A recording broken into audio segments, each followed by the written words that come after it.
Selamat pagi dan salam sejahtera buat kita semuanya. Hari ini kita akan masuk ke mata pelajaran IPA terpadu dengan Teacher Sastri. Baiklah, kita akan review materi kita sebelumnya, yaitu tentang gerak makhluk hidup pada tumbuhan ya. Yang kita bahas di sini adalah gerak pada tumbuhannya. Kemarin terakhir pembahasan kita itu adalah bagaimana tumbuhan bergerak. Ya, tumbuhan bergerak itu terjadi karena adanya rangsangan ya.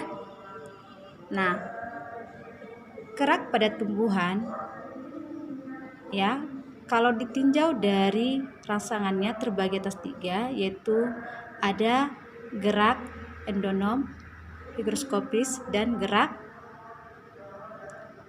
esionom. Nah, materi yang akan kita bahas hari ini adalah gerak esionom yang terbagi atas 3, yaitu gerak tropisme, gerak taksis, dan gerak nasti. Ya, itulah yang akan kita lanjutkan materi kita di hari ini. Mohon anak-anak teacher memperhatikan video ini dan menontonnya. Nah, teacher akan membahas gerak esionom tersebut satu persatu. Nah, kita mulai dari gerak tropisme.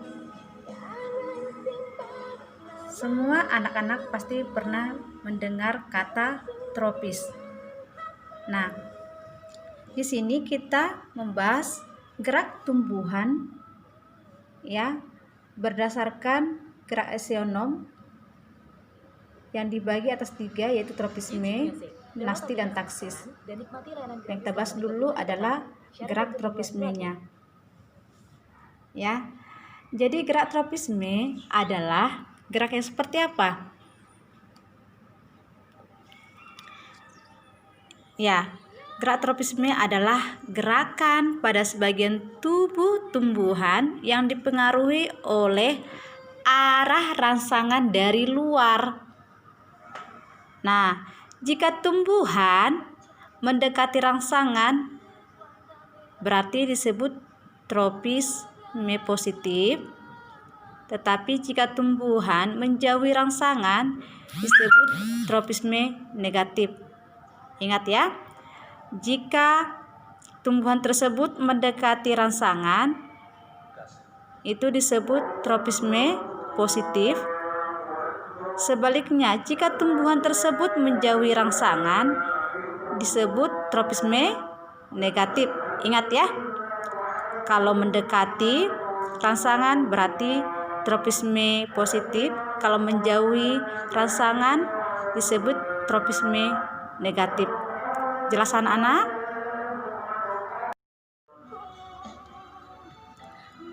Oke, kita lanjut lagi ya. Gerak tropisme ini terbagi lagi ya nak ya, menjadi 5. Apa aja itu?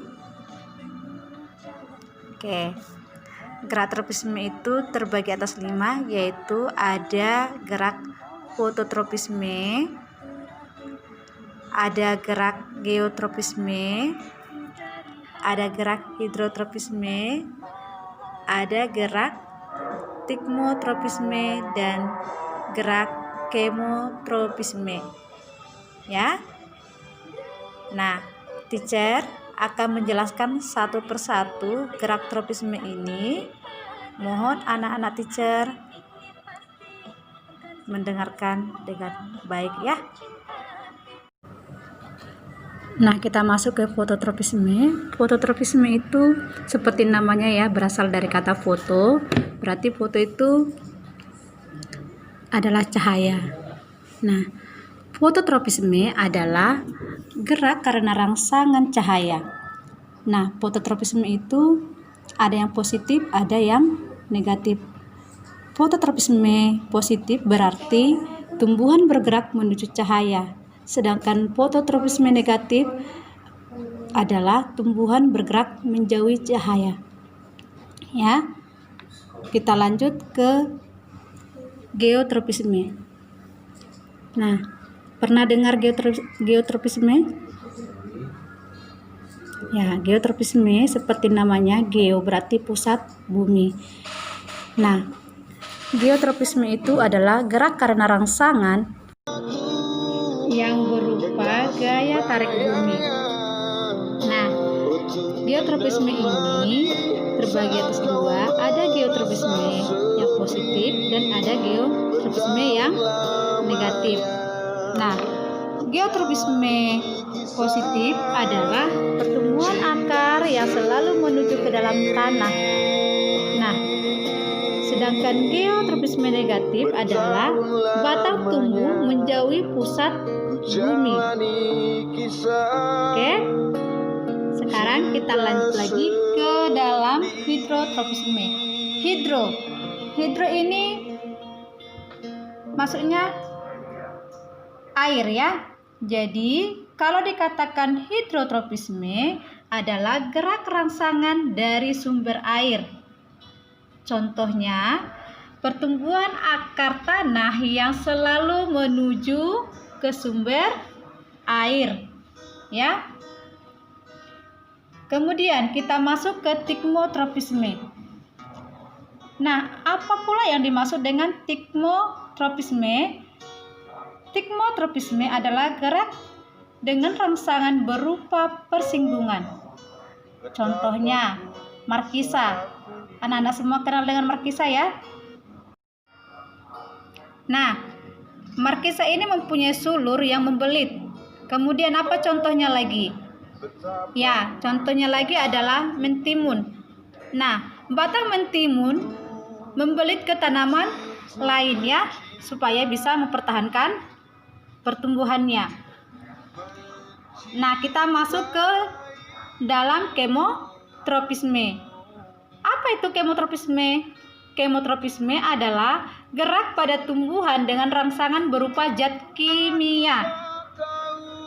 Nah, pembahasan teacher mengenai gerak tropisme telah selesai. Ya, dengan bagian-bagiannya tadi sudah teacher jelaskan. Selanjutnya kita masuk ke gerak taksis. Ya. Gerak taksis ini siapa yang tahu? Ya, gerak taksis adalah gerak seluruh tumbuhan karena adanya rangsangan dari luar. Nah, berdasarkan rangsangannya, taksis ini dapat dibedakan menjadi dua, yaitu fototaksis dan kemotaksis. Nah, teacher akan menjelaskan apa itu fototaksis, apa itu kemotaksis. Teacher akan jelaskan dalam video ini. Nah, fototaksis adalah gerak seluruh tubuh tumbuhan dengan rangsangan berupa cahaya. Contohnya apa? Contohnya adalah gerak Eugleria sp yang selalu mendekati cahaya. Berikutnya, kemotaksis. Kemotaksis yaitu gerak seluruh tubuh tumbuhan dengan rangsangan berupa zat kimia. Contohnya adalah gerak spermatozoid ke archegonium pada tumbuhan lumut. Oke, demikian tentang gerak taksis. Berikutnya kita masuk ke gerak nasti. Nah, gerak nasti adalah gerak dari bagian tumbuhan yang arahnya tidak bergantung pada arah datangnya rangsangan. Arah geraknya terjadi akibat perbedaan tekanan turgor, di mana tekanan turgor menyebabkan tumbuhan mengembung. Itu merupakan gerak nasti. Nah, gerak nasti ini terbagi lagi menjadi 4, yaitu gerak fotonasti, gerak seismonasti, gerak niktinasti, dan yang terakhir gerak termonasti.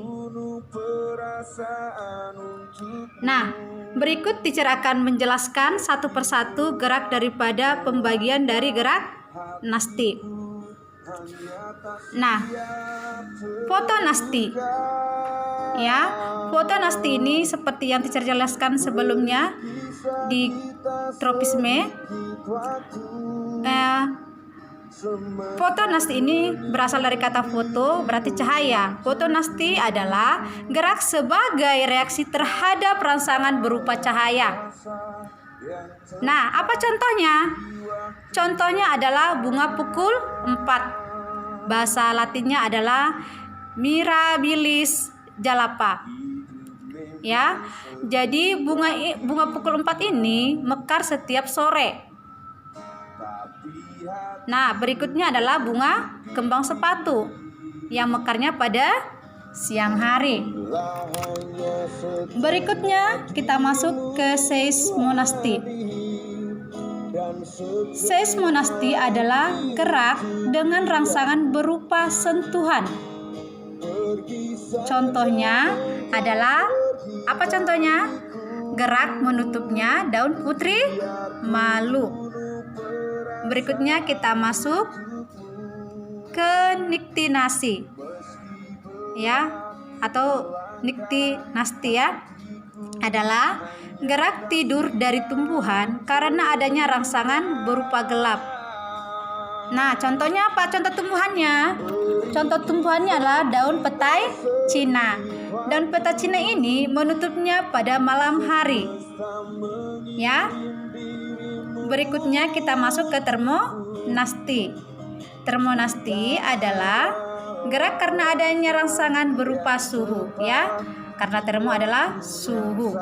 Contohnya, semua kenal bunga tulip? Ya, bunga tulip mekar jika suhu naik dan akan menutup jika suhu turun. Ya. Demikianlah penjelasan teacher mengenai gerak pada tumbuhan. Dan teacher mengharapkan anak-anak teacher semuanya mengerti, dan semua yang teacher jelaskan ini tolong dicatat di buku catatannya. Dan terima kasih anak-anak sudah menonton video teacher. Selamat belajar dan tetap semangat.